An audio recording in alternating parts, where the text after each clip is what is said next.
திவ்யாக்கா 13ஆம் தேதி மறந்துடாதீங்க, எல்லா கஷ்டப்பட்டு சொல்லிருங்க. ஓகேடா. அனுக்கா 13ஆம் தேதி ஞாபகம் இருக்குல்ல, மறந்துடாதீங்கக்கா. 13ஆம் தேதி நான் லீவேடா. அக்கா லீவ்லாம் கிடையாது, நீங்களும் வரணும், கஷ்டப்பட்டு சொல்லிடுறோம் சரியா? கண்டிப்பா சொல்லிடுறேன். ஜெயாக்கா கஸ்டமர் கிட்ட 13ஆம் தேதி சொல்ல மறந்துடாதீங்க. ஓகேடா.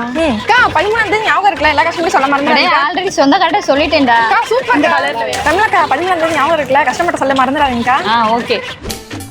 கடைசி வரைக்கும் சொல்லவே மாட்டேங்கிறாங்களே. அட எல்லாருமே 13ஆம் தேதின்னு சொல்றோமே, அது எதுக்குன்னு தானே கேட்க வரீங்க. ஸோ 13ஆம் தேதி என்னன்னு பார்த்தீங்கன்னா நம்மளோட ஜம் கஸ்டமர்ஸ்க்காகவே ஒரு சூப்பரான ஆஃபர் கலெக்ஷன் தாங்க கொண்டு வந்திருக்கோம். ஸோ ஒன்றும் இல்லைங்க, 2 சூப்பரான ஆஃபர் கலெக்ஷன் தாங்க கொண்டு வந்திருக்கோம். ஸோ இப்போ நம்ம பார்த்துருக்க இந்த பிளைன் சாரியும் அது மட்டும் இல்லாமல் இந்த ரிக்கோ ஜெரி ஃபேன்சி சாரியுமே பார்த்தீங்கன்னா உங்களுக்கு ரீஸ்டாக் பண்ணியிருக்கோங்க. ஸோ ரிக்கோ ஜெரி ஃபேன்சி சாரியுமே பார்த்தீங்கன்னா சேம் 179 ரூபாய்க்கு தாங்க ரீஸ்டாக் பண்ணியிருக்கோம். ஸோ இந்த பிளைன் சாரியுமே பார்த்தீங்கன்னா உங்களுக்கு 330 ரூபாய் மதிப்புள்ள இந்த சாரி கலெக்ஷனை ஆஃபர் பிரைஸ்ல வெறும் 166 ரூபாய்க்கு மட்டும் தாங்க நம்ம ஜம்ல கொடுக்க போறோம். அது மட்டும் இல்லைங்க, நீங்க ஒரு சாரி வியர் பண்ணீங்கன்னா அந்த சாரியை ஹைலைட் பண்ணி காட்டுறது என்னமோ பிளவுஸ் தாங்க. ஸோ இந்த பிளைன் சாரிக்கு பாத்தீங்கன்னா வித் கான்ட்ராஸ்ட் கலர் பிளவுஸோட மேட்ச் பண்ணி கொடுக்குறோங்க. அந்த பிளவுஸ்மே பாத்தீங்கன்னா காட்டன் ஃபேப்ரிக்ல பிரிண்டட் டிசைன்ல அதுவும் 1 மீட்டருக்கு கொடுத்துட்டு இருக்கோங்க. ஸோ இந்த பிளவுஸோட பிரைஸ்மே பாத்தீங்கன்னா வெறும் 98 ரூபாய்க்கு மட்டும் தாங்க நம்ம ஜம்ல கொடுத்துட்டு இருக்கோம். அட எங்களுக்கு பிளவுஸ் வேணா சாரி மட்டும் வேணும்னு நினைச்சீங்கன்னா நீங்க சாரி செப்பரேட்டா பர்ச்சேஸ் பண்ணிக்கலாங்க. அப்படி இல்லைன்னா இந்த மாதிரி வித் கான்ட்ராஸ்ட் பிளவுஸோடமே பேர் பண்ணிக்கலாங்க. அண்ட் இந்த வீடியோல எங்களால கம்மியான கலெக்ஷன் மட்டும் தாங்க காட்ட முடிஞ்சது. நீங்க நம்மளோட Jam Fasil Ahamed textiles and garment ஷாப்பை டேரக்ட் விசிட் பண்ணீங்கன்னா இந்த மாதிரி இன்னும் யூனிக் கலெக்ஷன்ஸ் எல்லாமே நீங்களே பார்த்து பர்ச்சேஸ் பண்ணிக்கலாங்க. ஸோ இந்த சாரியோட பிரைஸ்மே பாத்தீங்கன்னா உங்களுக்கு 166 ரூபாய்க்கு அண்ட் பிளவுஸோட பிரைஸ் பாத்தீங்கன்னா 98 ரூபாய்க்குமே கொடுத்துட்டு இருக்கோங்க. அண்ட் இந்த பிளைன் சாரீஸ்லாம் நம்ம கிட்டத்தட்ட 15 கலர்ஸ் வரைக்குமே அவைலபிளா இருக்குங்க. ஸோ நம்மளோட ஜம்ல பாத்தீங்கன்னா வெப்சைட்மே அவைலபிள் தாங்க. நீங்க வெப்சைட் மூலமா எல்லா விதமான சாரி கலெக்ஷனை ஈஸியா பர்ச்சேஸ் பண்ணிக்கலாங்க. ஸோ இந்த மாதிரி ரெகுலர் அப்டேட்ஸ் தெரிஞ்சுக்க நம்மளோட இன்ஸ்டா பேஜை ஃபாலோ பண்ணிக்கோங்க. அண்ட் மறக்காம நம்மளோட Jam Fasil Ahamed textiles and garment சேனலுமே சப்ஸ்கிரைப் பண்ணிக்கோங்க. ஸோ நீங்க நம்ம சேனலை சப்ஸ்கிரைப் பண்ணா மட்டும் நாங்க அடுத்தடுத்து போற ரெகுலர் அப்டேட்ஸ் எல்லாமே உங்களுக்கு ஒன்னே நோட்டிஃபிகேஷனா வந்து சேரும். ஸோ இந்த காட்டன் பிளவுஸ்மே பாத்தீங்கன்னா உங்களுக்கு கலம்கரி பிரிண்டர்ல கொண்டு வந்திருக்கோங்க. அண்ட் அதுவுமே பாத்தீங்கன்னா உங்களுக்கு தாராளமா 1 மீட்டர் வரைக்குமே கொடுத்துட்டு இருக்கோங்க. ஸோ இந்த பிளைன் சாரில கலர்ஸ்மே பாத்தீங்கன்னா உங்களுக்கு லைட் ஷேட்ல இருந்து டார்க் ஷேட் வரைக்குமே 15+ கலர்ஸ் வரைக்குமே அப்டேட் பண்ணிருக்கோங்க. அண்ட் இந்த வீடியோ உங்களுக்கு பிடிச்சிருந்த வீடியோக்கு ஒரு லைக் பண்ணிக்கோங்க. Okay guys, by.